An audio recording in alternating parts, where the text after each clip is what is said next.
นอ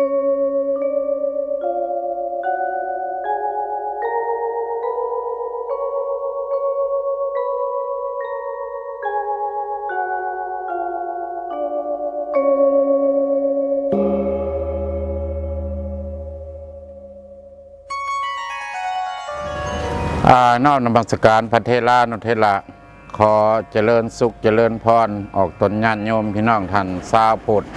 ที่กำลังติดตามรับชมรายการสายทานน้ำใจไหลคืนสู่พุทธภูมิณโอกาสมื้อนี้จะได้นำเอาจดหมายข่าวงานการก่อสร้างวัดลาวพุทธคยานานาชาติที่ประเทศอินเดียการสร้างวัดลาวพุทธคยานานาชาติที่ประเทศอินเดียเขาได้เริ่มการก่อสร้างคือเริ่มการที่มีสำนักสงฆ์เกิดขึ้นในเมื่อวันที่ 4 เดือนมิถุนายน 2008 อยู่ที่ดินแดนพุทธภูมิคือพุทธคยาสถานที่องค์สมเด็จพระสัมมาสัมพุทธเจ้าได้อุบัติเกิดขึ้นหรือว่าได้ตรัสรู้ณเมืองกายาลัดพิหาร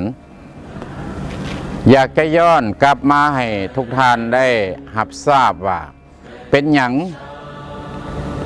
จริงไปประเทศอินเดียไปอินเดียเหตุหยังเป็นหยังยังไปสร้างวัดลาวอยู่ที่ประเทศอินเดียคำนี้เป็นคำที่ตั้งคำถามและเป็นคำที่พวกเขาต้องตอบ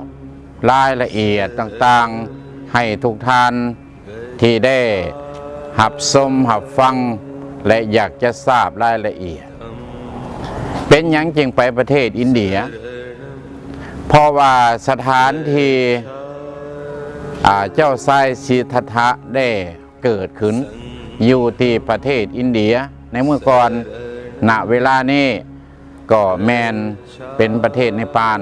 เอิ้นว่าลุมพินีสถานที่เจ้าชายสิทธัตถะได้ประสูตินอกเหนือจากนั้นกับสถานที่ที่หนึ่งแล้วสถานที่อันที่สองเจ้าชายสิทธัตถะได้สละบัลลังก์ได้ออกมาผนวดหรือออกมาบวชค้นคว้าหาสัจธรรมที่พุทธคยาพระองค์ก็ได้ตรัสรู้ได้บรรลุอยู่ที่เมืองกายาหรือว่าพุทธคยาในปัจจุบันอันนี้เป็นแหล่งที่สองหลังจากพระพุทธองค์ได้ตรัสรู้แล้วพระพุทธองค์ก็ได้ออกมาเผยแผ่หรือว่าได้นำเบื้องต้นท่านได้พบกับพุทธะคือผู้รู้ผู้ตื่นผู้เบิกบานต่อมาพระองค์ก็ได้เอิ้นว่าธรรมะก็คือพระธรรมคำสอนมีพระธรรมคำสอนแล้วและผู้ที่จะออกเผยแผ่ต่อไปก็คือแม่นพระสงฆ์พระพุทธองค์จึงได้เลี้ยวเห็นโกณญะวปะพันธิยะมหานามะอยู่ที่เมืองสารนาถหรือว่าสารนาถเมืองพาราณสีและเข้าสู่พระปรินิพพานคันได้ไปกราบไปไหว้ถือว่ายามเวลาลดละชีพตายจากโลกนี้ไปจะบ่ตกหม้อนรกแล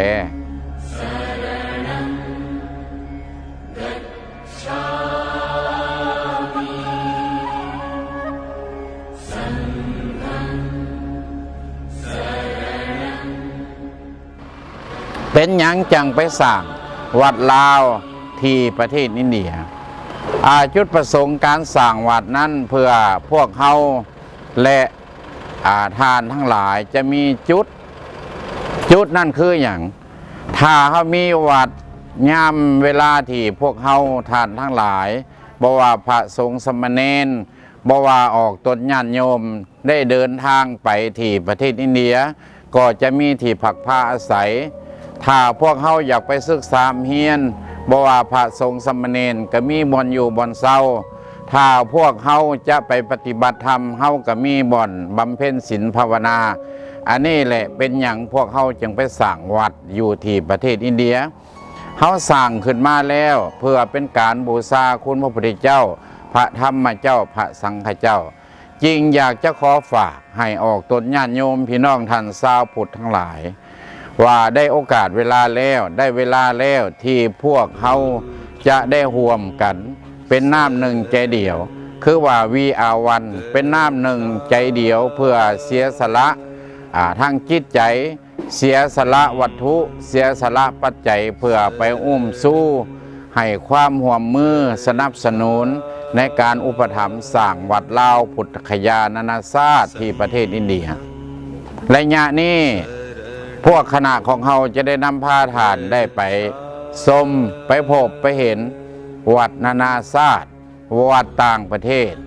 ที่มีวัดเกิดขึ้นในดินแดนพุทธภูมิโดยเฉพาะพุทธคยาปัจจุบันนี่ก็มีถึง40กว่าสำนักมี40กว่าวัดนอกเหนือจากการชมวัดแล้วก็จะได้นำพาทานได้มาพบมาเห็นที่ออกตนญาติโยมจากประเทศศรีลังกาจากพม่าจากไทยจากเวียดนามและจากแห่งต่างๆแห่งต่างๆที่พวกเพิ่นได้มีโอกาสเวลามีบุญมีบารมีมีวาสนาได้มากราบไหว้สังเวนียสถานที่พวกเฮาทานทั้งหลายได้เห็นนี่ก็มีทั้งทิเบตฝ่ายมหายานและมีทั้งไทยมีทั้งครูบาอาจารย์ที่ได้นำพาออกตนญาติโยมจากถิ่นต่างๆจากประเทศต่างๆมาไหวฉะนั้นมันเป็นสิ่งที่ให้พวกเขาได้รับรู้ว่าผู้ใดมีโอกาสเวลาได้มาถึงสถานที่เอิ้นว่าต้นโพมหาโพธิถือว่าเป็นผู้มีบุญญาบารมีมีวาสนาฉะนั้นยังฝากออกตนญาติโยมทุกท่านที่ได้ชมได้เห็นครูบาอาจารย์ออกตนญาติโยมที่กำลังนั่งกราบไหว้บัดนี้ก็จะได้นำพาท่านพี่น้องท่านชาวพุทธทั้งหลายได้ไปชมวิถีชีวิตการดำรงชีวิตหรือว่าการประกอบอาชีพของชาวอินเดียโดยเฉพาะชาวอินเดียถือศาสนาฮินดูเราจะได้เห็นว่าพวกข้าเจ้าหรือว่าชาวอินเดียเป็นผู้ที่เอิ้นว่าสันโดษในทางธรรมทางพุทธศาสนาเพิ่นเอิ้นว่าสันโดษคือว่ามีพอเพียงพออยู่พอกินและก็บ่ดิ้นรนบ่ทะเยอทะยานดังที่พวกเฮาท่านทั้งหลายได้เห็นการอยู่การกินการนอนการพักการผ่อนการไปการมา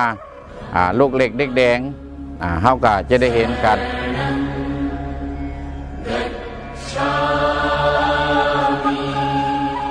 พวกเฮาได้เดินทางมาบ้านเฒ่าเมนตู้มันตู้นี่ซึ่งเป็นพนักงานของวัดลาวพุทธคยานานาชาติอันนี้เป็นหมู่บ้าน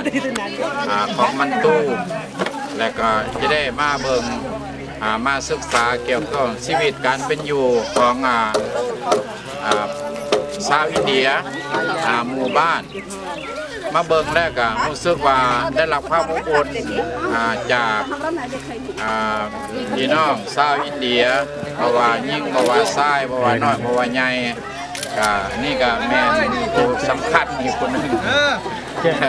โอเคเนี่ยผู้สำคัญของหมู่บ้านนี่เพิ่นได้เข้ามาถ่ายวิดีโอนำเพิ่นได้พากันมาส่งขึ้นรถโดยท่านประธานองค์การคณะสงฆ์ลาวในสหรัฐอเมริกาท่านคำหวันทิมวงศ์หรือว่าติกาวโลก็ได้ดีอกดีใจที่ได้เดินทางมาให้ความอบอุ่นและก็ลูกหลานไม่แต่ลูกหลานนั่งศึกษาทั้งหมดที่เตรียมมาให้ความอบอุ่นส่งขึ้นรถ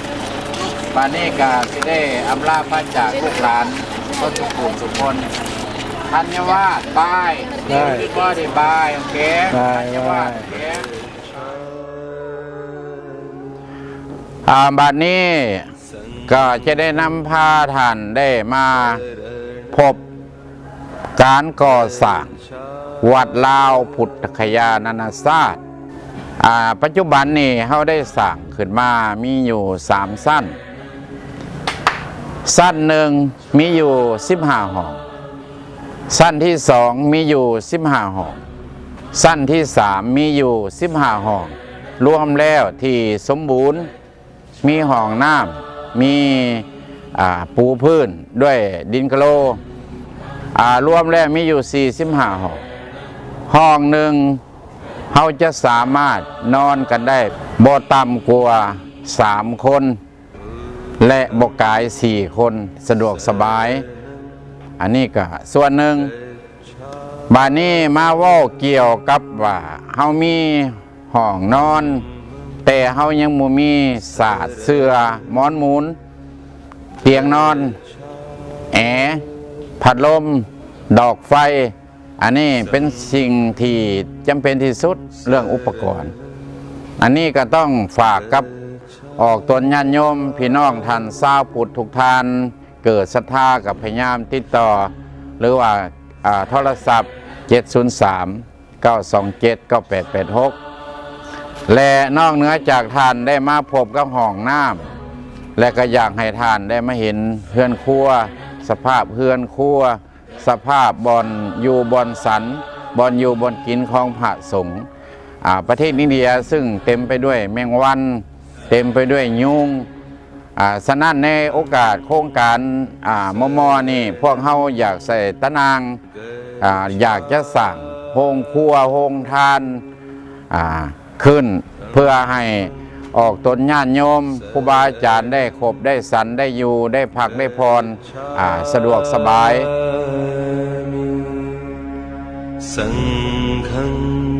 เห็นภาพพจน์นี้แล้วเดนี่ก็ได้ขึ้นสีท่าสีซึ่งมีอยู่3สั้นสั้นที่1เป็นห้องน้ำสั้นที่2แมนสำหรับที่เขาจะได้ให้เจ้าพนักงานเพื่อความปลอดภัยของออกตนญาติโยมเจ้าพนักงานจะได้ดูแลเบิ่งแยงและก็จะได้มีสถานที่ออกตนญาติโยมส้มทิวทัศน์ส้มหัวภาพมีโอกาสเวลาขึ้นไปสั้นที่3เขาจะใส่ระฆังใส่กลองเพื่อเป็นสัญลักษณ์เป็นประเพณีของวัดว่าพุทธศาสนามีระฆังมีกลองอันนี้ก็เป็นส่วนหนึ่งฝากครับออกตนญาติโยมทานใดที่เกิดศรัทธาในจำนวนการก่อสร้างห้องน้ำหอกองและก็ที่พักของผู้รักษาความปลอดภัยนี้เริ่มต้นเขาได้สุกยู่พุกระดมแนวคิดได้วางแบบแผนออกมาครอบครัวทานSKซิงและก็นางสัญญาซึ่งเป็นภรรยาก็ได้ปวารณาเดนี่เพิ่นได้นำปัจจัยมาถวายจำนวน200,000 รูปี200,000 รูปีถ้าแลกเปลี่ยนเป็นเงินดอลลาร์ 4,000 ดอลลาร์และนอกเหนือจากนั้นก็มียะแม่ใจคำท่านดำดีกิ่งสิดาพรอยู่ที่เมืองลายรัฐนิวยอร์กประเทศสหรัฐอเมริกาซึ่งเป็นเจ้าภาพใหญ่เพิ่นก็ได้เรียกห้องปลุกระดมออกตนญาติโยมให้มาช่วยเรื่องห้องน้ำหอกองหอระฆังดังที่พวกเขาเห็นในภาพและก็ได้เพื่อแผ่ไปยังประเทศลาวซึ่งมีท่านท่องเพื่อนนางสุดสะอาดและก็พร้อมด้วยครอบครัวออกตนญาติโยมเมืองลาวหลายท่านที่ได้ร่วมบริจาคเป็นเจ้าภาพหากท่านผู้ใดสนใจอยากเป็นเจ้าภาพห้องน้ำห้องพิเศษนี้และก็หรืออยากจะเป็นเจ้าภาพหอกองหอระฆังก็เชิญติดต่อได้ดังที่ได้แจ้งให้ทุกท่านได้รับทราบขั้นต่อไปก็แม่นรายการการสร้างพระพุทธรูปโดยเฉพาะวันที่28 เดือนโนเวมเบอร์ที่จะมาถึง 2013เขาจะได้มีการสมโภชองค์พระพุทธรูปจำลองโดยเฉพาะพระองค์ตื้อจำลองพระบางจำลองและก็พระศรีอริยเมตไตรจำลองและก็มีพระองค์ดำจำลองมีพระโมคคัลลาสารีบุตรทั้งหมดทั้งปวงนั่นก็มีเจ้าภาพเจ้าศรัทธาจองเป็นเจ้าภาพศรัทธาแล้วฉะนั้นรายการต่างๆดังที่อาตมาได้กล่าวมาบัดนี้อาตมาได้นำพามาเบิ่งสั้นที่4สั้นที่4นี่ซึ่งเป็นสั้นที่มีความสำคัญเพราะว่าเป็นสั้นสุดท้ายมีสถานที่พักที่นอนรวมทั้งหมดในนี่สั้นที่4มีอยู่10 ห้องมีห้องใหญ่ห้องโถงประมาณ2 ห้องที่จะได้ บำเพ็ญภาวนานอกเหนือจากนั้นเราจะได้นำพระศรีอริยเมตไตรขึ้นมาประดิษฐานไว้อยู่ที่สั้นซีดังที่พวกเขาเห็นภาพเกี่ยวกับแทนพระณปัจจุบันเขาก็กำลังถ่ายภาพสั้นที่ซีที่อุทาดบริเวณนี้ให้ทุกท่านได้รับทราบ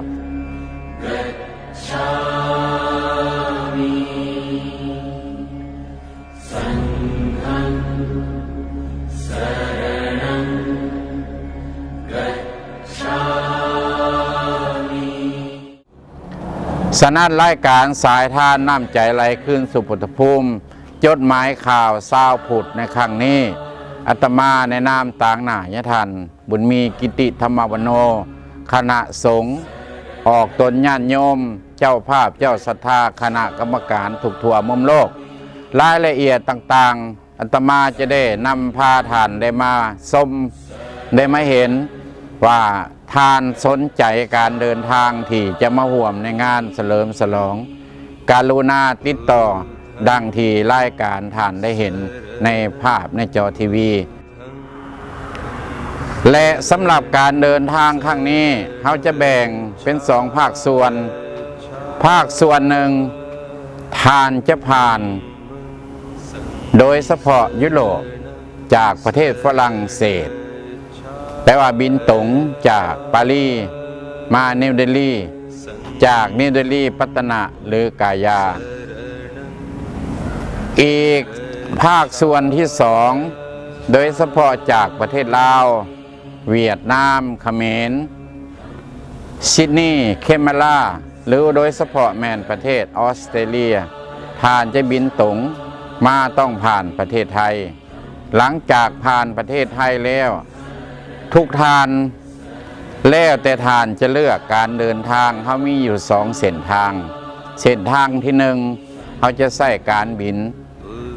นไทยเส้นทางที่2เขาจะใช้การบินอินเดียนแอร์ไลน์และสำหรับราคานั้นขอให้ท่านได้ติดต่อประสานงานหรือแลนด์วีซ่าให้พยายามติดต่อประสานงานกับคณะผู้ต่างหน้า